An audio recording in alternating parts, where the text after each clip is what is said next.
Hello, so we're at the Pondy Lit Fest and I'm interviewing Arun Ram, who's the author along with, sorry, I'm going to nick that book, who's the author along with Dr. Nambi Narayanan, the case that's famously known as the ISRO spy case. So, Arun, if you don't mind walking us through, because one thing you brought out beautifully in that book was the multiple layers of conspiracy involved, starting with the jilted lover all up to international espionage. Could you break down the levels of conspiracy for us? Yeah, this was not one conspiracy, as you said, there were multiple layers of conspiracy. There was a political conspiracy, there was a misadventure of a police officer to start with. Then there was probably an international conspiracy. So it so happened that there were these three, if not four, levels of conspiracy kind of coming together, probably by coincidence, but the end result being that the victim were the same set of people. So Right. it's very rare that we've seen conspiracies where some people conspire to victimize somebody and there is end result as a victim.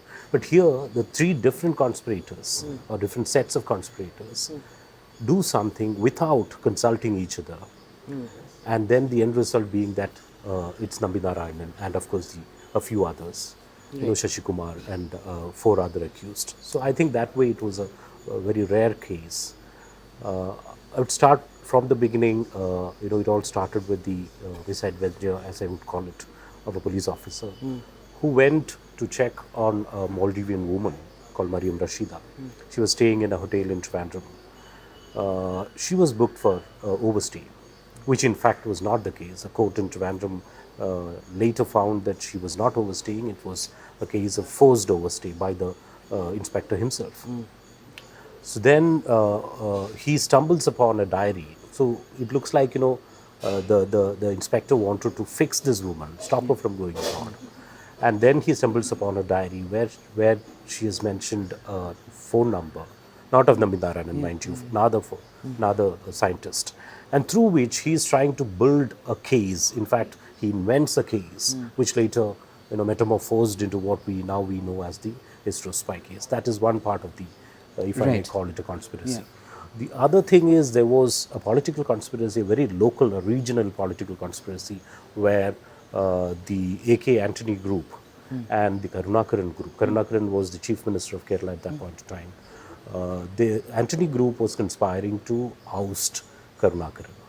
And this came as a godsend for them, because Karunakaran's trusted IPS officer was Raman Srivastava. And Raman Srivastava, they got linked to this case. And through him, through the political conspiracy, people from the Antony group have come on record, given television interviews, saying that, yes, I championed this conspiracy. So it's on record now. It's indisputable. So there was that conspiracy acting against. I think as it progressed, I'm sure that some commercial interests in space, which the big players are always the United States, Russia, the European Space Agency. I think we need a better, bigger investigation. This book doesn't claim to have investigated that part of it, but we have every reason to believe that there has been an international conspiracy to stop India's march, or rather leap, in space. So we have these three different parties coming together without actually talking to each other. And the end result, as I said, one person or a small group of people, for no fault of theirs, losing their professional, the image, their lives, which they had built for maybe 25, 30 years. And what's really worrying about this is the fact that not one of the prosecutors was ever punished. Sibby Matthews, one of the main leads in the prosecution, actually goes on record claiming that he is the victim, even though after he quit, he got made Chief Information Commissioner of Kerala by Uman Chandi, who was pretty much leading the witch hunt in this case. I think Mr. Nambi Narayanan, in fact, is fighting a case in the Supreme Court. The Chief Justice is hearing the case. I think the order has been reserved, and we are expecting the order probably in a week or two. So since it's sub judice, I'm not getting into the merits of the case, but then the fact remains that it's everybody knows for the fact that this man, or not just one man, C.B. Matthews is only one of the many people involved in this whole sordid drama. Nobody has been punished. Nobody has been even questioned. Of course, there has been a media trial, so to say, in the last so many years, 10, 15 years, ever since the CBI gave clean chit to Nambi Narayanan and his colleagues and other people involved in the case. So it remains that the kind of torture these scientists had to undergo, unimaginable, unimaginable. It's not just you can we hear about police custodial torture, but then you also have to look at the stature of a man. This is a man who brought liquid propulsion to India.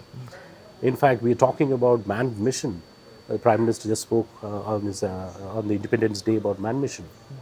At the core of a manned mission is going to be a cryogenic engine, a liquid propulsion engine. Any spacecraft today is propelled by primarily by a liquid propulsion engine. This is a man who brought Vikas engine to India. Such a person being tortured for 50 days, and by IB especially, the first 3-4 days, I'm told he was bashed up. Just imagine the kind of torture he has undergone. So, in fact, there is an anecdote I recollect in the book. One of the interrogators tell Mr. Nambi, if you think, sir, we are torturing you for nothing, you can slap us. So Nambi says, the book, I've kept my slippers ready. So that has never happened. It's sad that it doesn't happen, but I really don't know what the courts are going to say. But the courts have been sympathetic. In the open court, the CJ himself has said that what he has undergone is a torture, and what is the remedial measure we are waiting on. But there's also the problem in this case. I see two positive aspects. First, that despite the arrest, the acquittal happened very quickly. In 2 years in India, that is almost light speed by Indian judicial standards. And on the downside, the fact that even though he's been awarded 1 crore rupees in compensation by one court and rupees 10 lakhs by the National Human Rights Commission, not one of these has actually been followed through. People seem to treat court judgments in this like a joke. And what's worse is that C.B. Matthews in his book says that acquittal doesn't mean he was innocent, but nobody is disputing the fact that he was tortured. And even the crime of torture in this case, not one person's been punished. I don't think that argument holds water, because what CB is saying is acquittal doesn't mean that he's innocent, because I think the judgments, not more than one judgment, clearly says, it almost says, I can't recollect the exact word, but it says that it's a figment of imagination. It says it is a fake case. At least 2 judges have said this.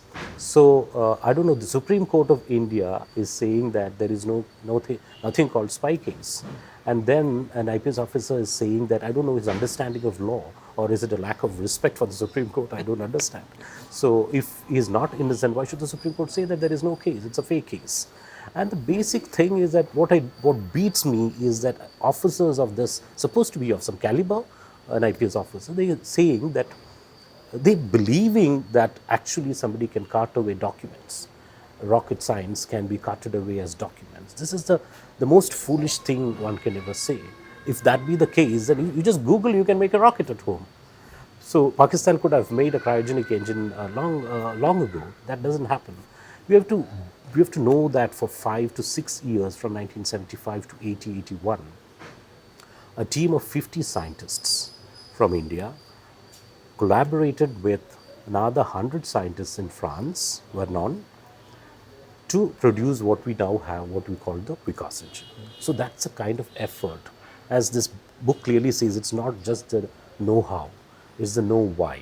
That's the term Nambi Narayanan had coined, the know-why. Because, I work with you for 5 years, trial, error. That's how. So if a blueprint can enable you to make a rocket, I can tell you, in Trivandrum, there is this bazaar called Chalai Bazaar. There are so many people. There are welders. There are people who do tiny little things, This blueprint is given to them. If somebody is making a nut or a bolt of a rocket, of a PSLV, he is given the blueprint. It's an open thing. It's an open document.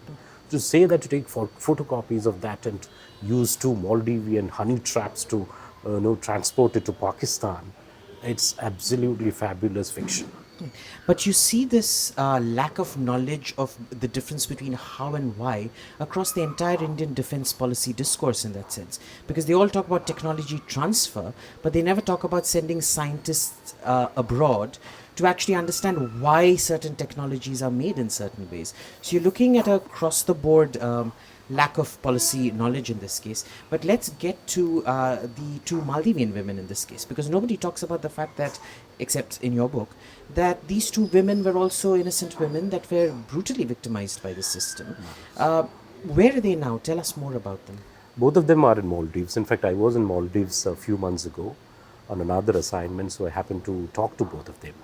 Mariam Rashida is not in Maldives right now. She keeps visiting. Fauzia Hassan, she's still in Maldives. She lives a very private life. She doesn't want to talk to the media. I've been in touch with her. It's very pathetic because these women are extremely scared to even talk about the torture they underwent. It has been well documented. In fact, the CBI report, CBI has sent, in addition to the 130 odd pages of report which was submitted, its investigation report, CBI also submitted two reports, one to the state government of Kerala and one to the union government. In that report, it speaks about, it details the kind of torture she is, especially Mariam Rashida, underwent.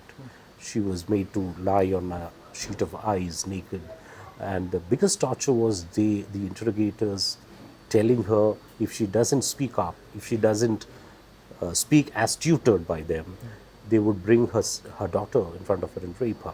So that was the level of torture she underwent. It's very sad. The two women, I'm not even talking about what their background is, whatever, but two women who've come here for healthcare, probably another woman who, Fauzia, was here to get admission, school admission for her daughter. Maldivians have always been dependent on the southern part of the country for healthcare and education.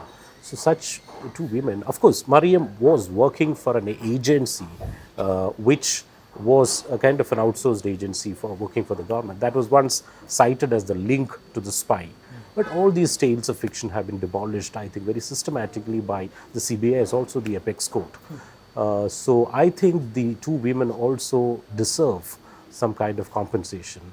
But I'm told, they themselves tell me that we don't have the guts to come back to India. They're scared of India. And the kind of image India has built through this is very bad.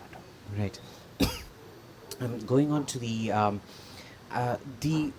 what comes through clearly in this is that everybody who got associated with the case suddenly seemed to find some kind of institutional interest in conviction, and they make the facts concoct facts basically to fit their narrative.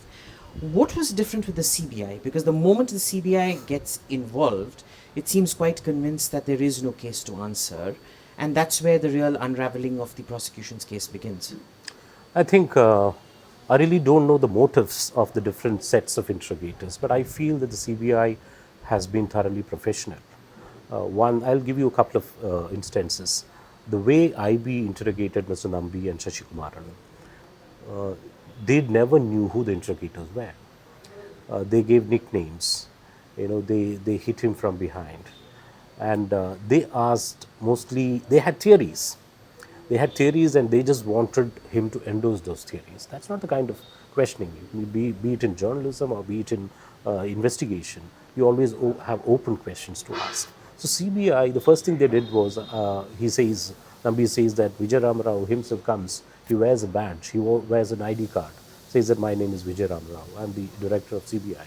And each one of the interrogators, investigators, PM Nair, the fantastic officer, everyone identifies himself first, and then they listen to you. There was this, it's mentioned in the book, there was this, the first thing what Nambi did was, when CBI came, he took a pen and paper, there was a chart, and then he started drawing the organizational chart of the Indian Space Research Organization and told them this is what, and this is how we keep documents. There is nothing in ISRO called the classified documents. So he took virtually a class for 50 minutes or so, and including the director, they sit in rapt attention and they listen to him, and they seem to be understanding what is behind. Here, there is another set of, I'm sorry to say, a set of rowdy elements coming, bashing up from day one, hitting him, and then telling them this. One of the first questions was, "Tell me a Muslim name. Give me a Muslim name. Give me a friend's name." So he gives a Hindu name. He says, "Give me a Muslim name." So here, that is where they build the conspiracy. So he gave the name of Abdul Kalam, APJ Abdul Kalam. Whack, you got a whack. He said, no, not Abdul Kalam. That won't sell. The name won't sell. So he wanted another number, another name. So he gave a childhood friend's name. That man was picked up from somewhere in Tamil Nadu and tortured. So this was a kind of this clearly shows that one was professional and the other was thoroughly unprofessional, or probably they had something in mind. They had a plot ready. All they wanted was kind of an endorsement from the victims so that they could build this case. So that remains the second part probably of this investigation. I would suggest that I think India should constitute, the court should constitute a committee of the best of interrogators from different agencies. It could be from R&AW, it could be from CBI, it could be from state police, and put together an investigation team which will go into the conspiracy behind this conspiracy that never was. So I think that calls for another book. Wonderful. Thank you for that, Arun. Just to contextualize this, of course, we also have the case, the Samba spy case, and the arrest of nuclear scientists sometime back for allegedly smuggling out nuclear plans, and nothing came off that. And I think it's really worrying for national security when people working in the security establishment can just be tortured like this, framed without even a conviction, and nobody gets punished for it. Very sad state of affairs. But thank you so much, and thank you for writing this book, co-authoring this book that brings so much of this to light. Thank you. Thank you, Abhijit.